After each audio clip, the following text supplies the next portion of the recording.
فی الحال مکمل کرفیو میں رہے گا اور وہاں پر تراویح حرمین شریفین کے اندر مسجد نبوی کے اندر تراویحوں کا سلسلہ عام عوام کے لیے بند ہے، جس پر دنیا بھر کے مسلمان شدید تشویش میں مبتلا ہیں کہ کرونا کی آڑ میں دجالی طاقتوں کا ہدف ہی یہ تھا کہ حرمین کو بند کر دیا جائے، اس کو کیوں نہیں کھولا جا رہا ہے۔ آگے بڑھ لیتے ہیں جو آج کی پانچویں بڑی خبر ہے، یہ یمن سے ہے۔ یمن کی نئی تقسیم سامنے آ رہی ہے۔ یمن کے جنوبی حصے میں عدن واقع ہے، جہاں پر ایک آزاد پسند علیحدگی پسند گروہ ہے، ان کے اور یمن کی منتخب حکومت ہادی عبدالرب منصور کے درمیان ایگریمنٹ ہوا تھا ریاض اور جدہ کے اندر، جس میں یمن کی تقسیم کو روکا گیا تھا اور مشترکہ طور پر متحدہ یمن کے اندر کوششیں جاری رکھنے کا کہا گیا تھا۔ لیکن اب خبریں سامنے آ رہی ہیں کہ عدن کے اندر جو وہاں آزاد اور علیحدگی پسند گروہ ہے، انہوں نے آزادی کا مطالبہ کر دیا ہے، آزاد حکومت کا اعلان کر دیا ہے، اور یوں یمن دو حصوں میں تقسیم ہونے جا رہا ہے۔ کہا جاتا ہے متحدہ عرب امارات جنوبی عدن، جو جنوبی علاقے ہیں یمن کے جہاں پر عدن واقع ہے، وہاں کے علیحدگی پسندوں کو سپورٹ کر کے یمن کی تقسیم کر رہا ہے۔ آپ جانتے ہیں یمن کے شمال کے اندر حوثی باغیوں کا قبضہ ہے، پچھلے 5 سال سے جنگ چل رہی ہے، لیکن اس جنگ میں سعودی اتحاد کو کامیابی نہیں ملی ہے، اور اب یمن کی تقسیم دراصل جو عدن میں واقع ایک انتہائی اہم بندرگاہ ہے، اور اسی طرح سے ریڈ سی پر واقع دنیا بھر کے ہزاروں جہاز تیل سے لدے ہوئے گزرتے ہیں، ان کے اندر جو طاغوتی یا آپ یوں کہہ لیں کہ استعماری طاقتوں کی سازش تھی یمن کو تقسیم کرنے کی، وہ پورے ہونے جا رہی ہے، جس میں متحدہ عرب امارات برابر کا شریک ہے۔ یوں یمن کا بحران مزید سنجیدہ اور انتہائی سخت ہو گیا ہے۔ مسلمانوں کو اس حوالے سے غور و فکر کرنا چاہیے۔ آگے بڑھ لیتے ہیں جو آج کی چھٹی بڑی خبر ہے، یہ ایران سے ہے۔ ایران کے فضائیہ کے سربراہ نے دعویٰ کیا ہے کہ امریکی جو ایران کے سپریم لیڈر ہیں علی خامنائی، ان کی رہائش گاہ پر بمباری کرنا چاہتے تھے۔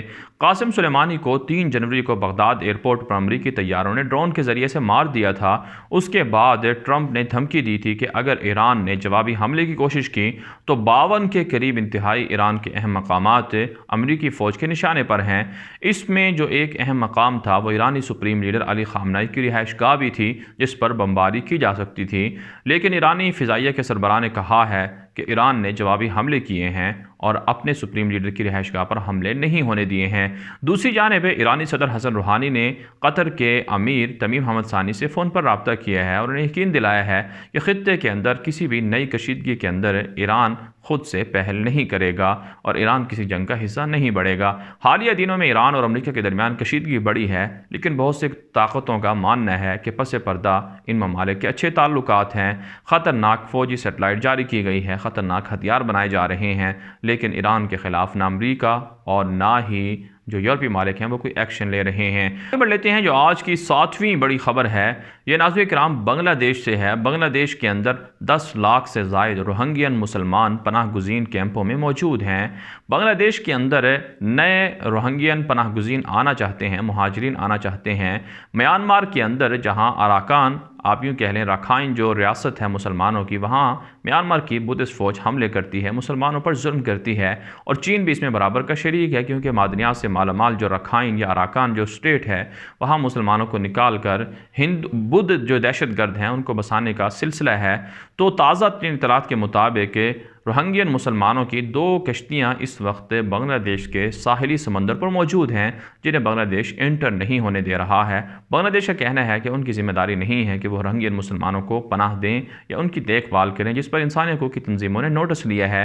ناظرین کرام، روہنگیا کے مسلمانوں پر ظلم ہوتا رہا، پچھلے 3-4 سالوں سے ظلم بڑھا ہے، لیکن اسلامی دنیا OIC اس حوالے سے کچھ کام نہیں کر سکی ہے۔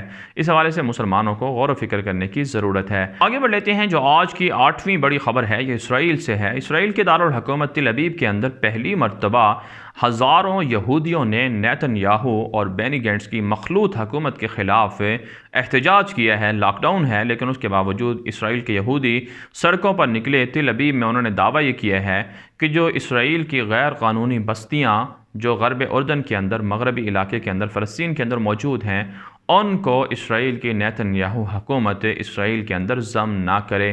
یہ پہلی مرتبہ ایسا ہو رہا ہے کہ اسرائیل کے یہودی اپنی حکومت کے جو یہودی بستیاں جو فلسطینی علاقوں میں قائم ہیں ان کو ضم کرنے کے حوالے سے احتجاج کر رہی ہیں۔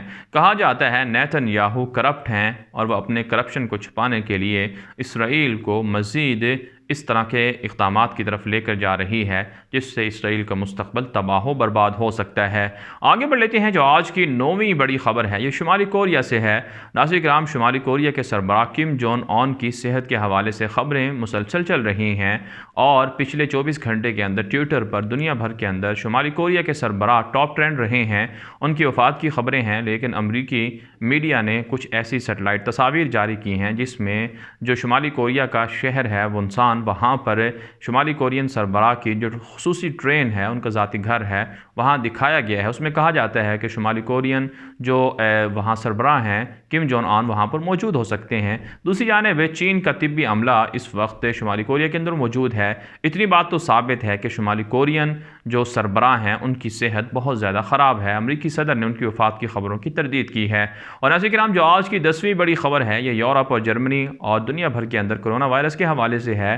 جرمنی کے اندر ہزاروں لوگوں نے لاک ڈاؤن ختم کرنے کا مطالبہ کیا ہے، احتجاج کیا ہے، انہیں گرفتار بھی کیا جا رہا ہے۔ اسپین نے لاک ڈاؤن ختم کر دیا ہے، اٹلی بھی ختم کرنے جا رہا ہے۔ دنیا بھر کے اندر لاک ڈاؤن ختم کرنے کا سلسلہ بڑھ رہا ہے، نرمی آ چکی ہے۔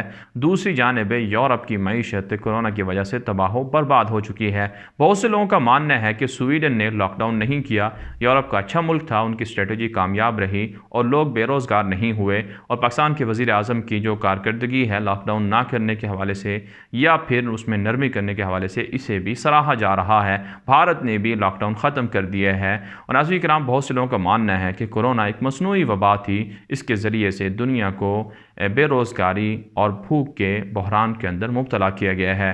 بہرحال دنیا بھر سے تھی آج کی 10 بڑی خبریں۔ ان خبروں کے حوالے سے آپ کی کیا رائے ہے؟ اپنی رائے کامنٹ کے ذریعے سے ضرور ہم تک پہنچائیں۔ آج کے لیے اتنا ہی، اجازت دیجیے، اللہ حافظ۔